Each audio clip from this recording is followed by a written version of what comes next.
السلام عليكم ورحمة الله وبركاته. ازيكم حبايبي؟ عاملين ايه؟ لعلكم بخير. لينا اسبوع او اسبوعين ما نزلناش ولا وصية. كان في ضغط كده عندي في حاجة معينة، والحمد لله يعني الدنيا ظبطت، اللهم لك الحمد. فرجع لكم هنتكلم النهاردة عن الوصية العاشرة من وصايا رسول الله صلى الله عليه وسلم. صلوا عليه وعليكم بطلتوا تصلوا عليه. اللهم صل وسلم وبارك على سيدنا محمد. هنتكلم عن الوصية العاشرة، والوصية العاشرة بتتكلم عن ايه؟ بتتكلم عن فضل الصيام. هل فضل الصيام في الفرض او النافلة؟ لا، بتتكلم عن فضل الصيام في المجمل عموما. تمام ان شاء الله تمام. هنتكلم عن فضل الصيام، هنتكلم عن فضل الصيام، واحنا طبعا عارفين ان الصيام اللي بيجازي بيه ربنا العبد.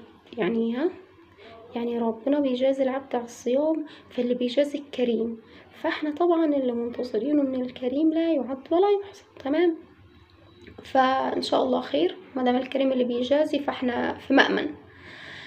فاحنا طبعا عارفين ان الصيام ليه باب معين في ابواب الجنة، فهو ده باب الريان، لا يفتح الا للناس الصوامة. تمام، ففضل الصيام، تعال نشوف فضل الصيام.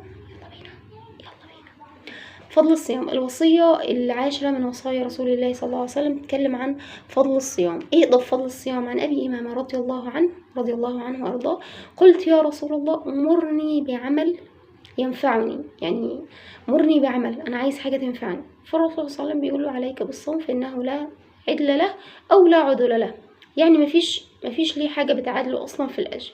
تمام، فغاب ورجع له تاني، فقال له يا رسول الله مرني بعمل ينفعني. فقال عليك بالصوم فإنه لا عدل له. قلت يا رسول الله مرني بعمل، فقال عليك بالصوم فإنه لا مثيل له. لا مثيل له فين؟ زي ما قلنا في الأجر. طيب، ده حديث صحيح. وفي حديث تاني قال، وفي رواية للنساء قال أتيت رسول الله صلى الله عليه وسلم فقلت يا رسول الله مرني بعمل ينفعنا الله به، قال عليك بالصوم فإنه لا مثيل له. دي برضو حديث صحيح. في رواية أخرى قلت يا رسول الله مرني بعمل يدخلنا الله به الجنة، وقلنا باب الريان، قال عليك بالصوم فإنه لا مثيل له. قال فكان أبو أمامة لا يرى أثر الدخان في بيته. الدخان ده اللي هو الحطب اللي كانوا بيجدوا عليه عشان يعملوا الأكل.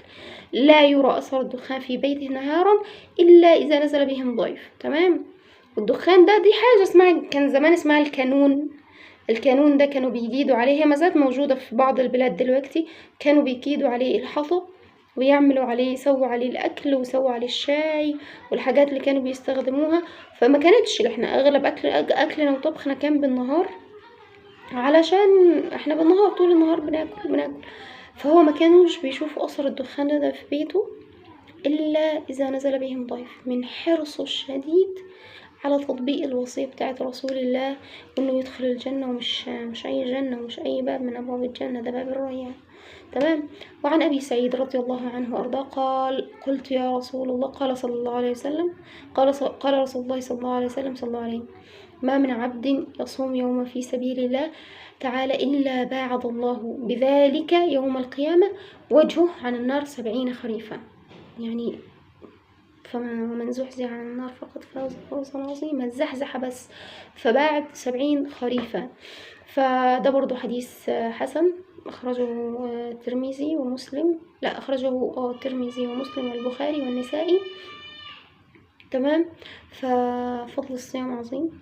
الجو بدأ يهدي، الدنيا بقت رطبة أكتر من الأول، ما بقاش الجو حرارة زي الأول.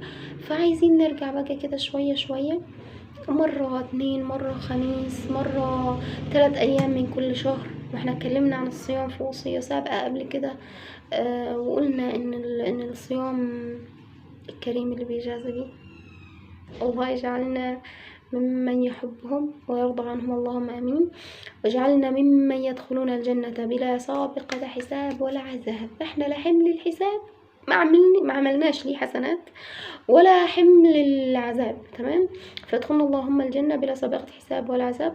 نقول امين، اللهم امين يا رب العالمين. فكده تكون خلصت الوصية بتاعتنا. كلنا طبعا عارفين، يعني مفيش حد فينا بيجهل فضل الصيام.